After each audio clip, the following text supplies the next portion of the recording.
I made myself a snowball, as perfect as could be. I thought I'd keep it as a pet and let it sleep with me. I made it some pajamas and a pillow for its head. Then last night it ran away, but first it wet the bed. Welcome to the open source.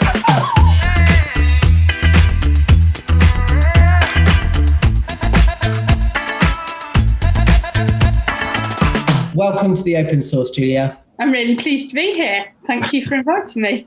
Nice to see you, Julia. Thank you, James, for that wonderful little Christmas poem, winter poem. This week, we are talking to Julia Birkett, who's HR Director for EMEA at Acquia, and we're going to be talking a few things HR and a few things maybe Christmassy. Happened to be wearing a Christmas jumper for those keen-eyed of you. James bugged out because he's a wimp. Julia's is a lovely Disney Christmas jumper, I might say, Julia. Well done. With a bell. With a bell! Look at that. I used to have a light-up Christmas jumper that I loved, but the electrics failed. Okay, so straight into the headlines of the week, the news for the week.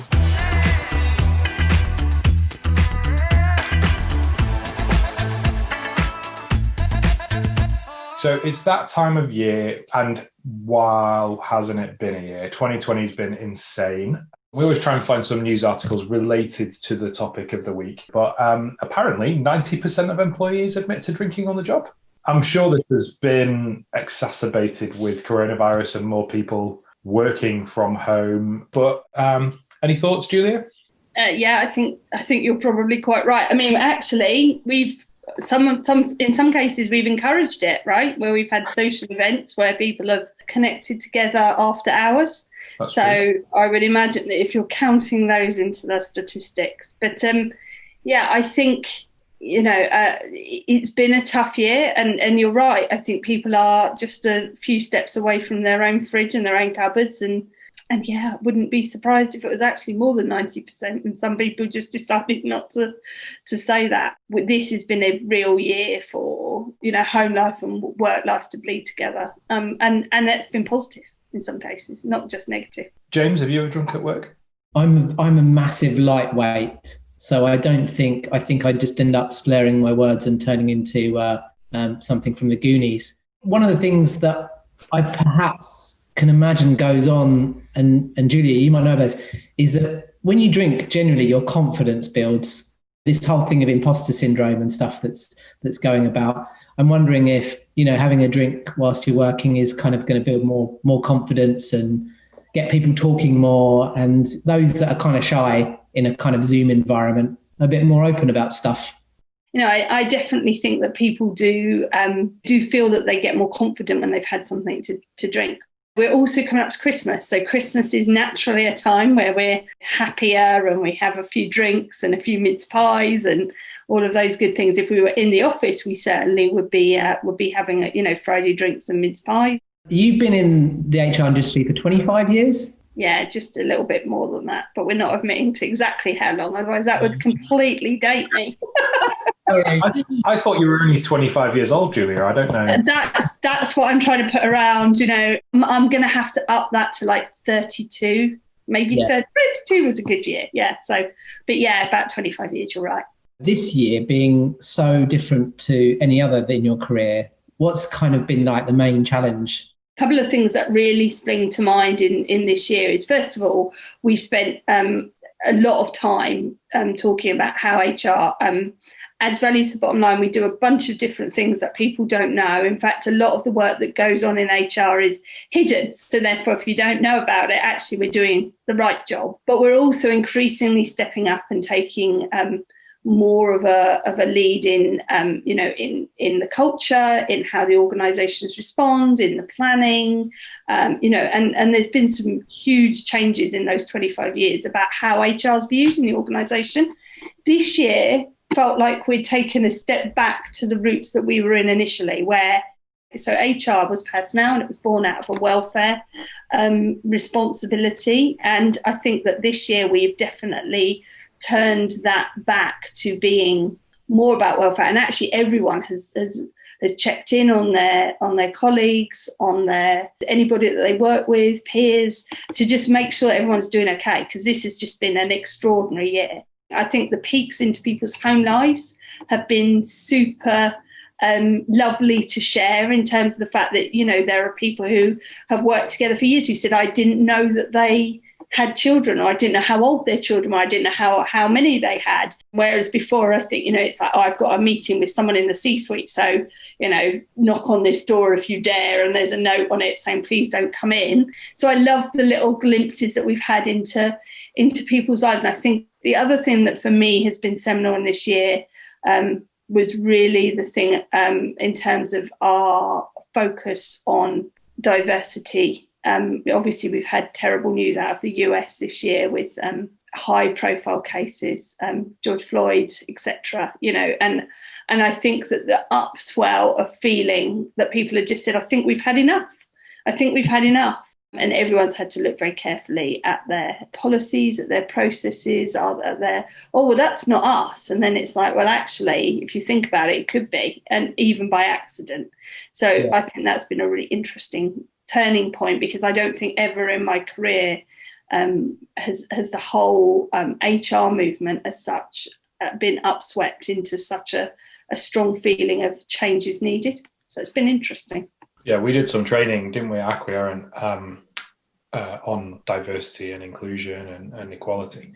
And I think one of the things that I learned, so Tom's top tip for anybody who's interested in this kind of stuff is the unconscious bias that we all have in us, right? I love this concept, because you don't think that you have a bias, but just because of maybe your upbringing or the environment that you're in, you know, you might have a bias one way or another about how you perceive somebody potentially incorrectly. There's nothing wrong with having unconscious bias. It's just one of those things that happens in life. But then the key is having the self-knowledge and you know, being able to just ask yourself that question. Is that okay? Is that right? Have I done something wrong? Should I seek external reference to figure that out? I think that people shy away from the term white privilege, because they think about white privilege as being white supremacy, and that's not what it is. But actually, anyone that is, you know, not in a minority is in a privileged position, and it's how you use that. It's how you choose to use it. Just by staying silent and saying, well, I don't really recognise that, isn't really an option. And that's what I've seen in 2020. So interesting times from that perspective.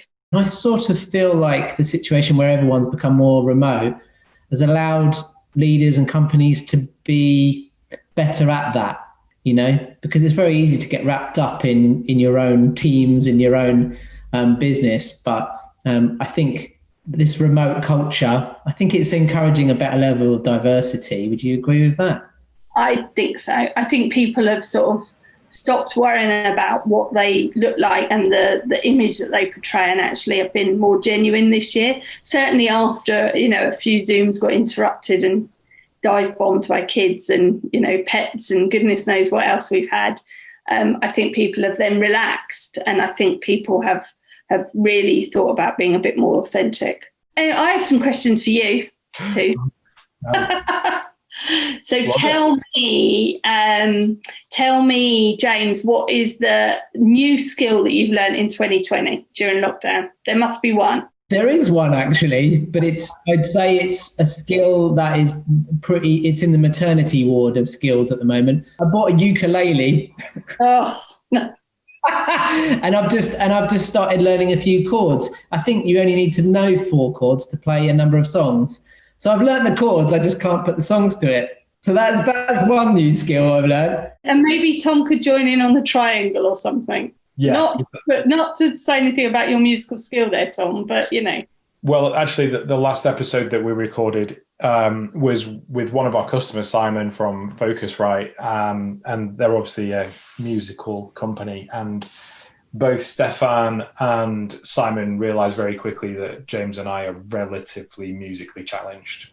So I think even a triangle's a stretch for me. The thing about this podcast, right? We get people on that we know very little about the subject matter. And then we start to get swallowed up in the hole. And then I just think, I'll buy a ukulele. That will make me feel better. I love it. Love it, love it, love it. That's going to be your thing. So same question, Tom. What's your superpower new skill that you've learned in 2020? Can I say that I've revisited an old skill and learnt it again?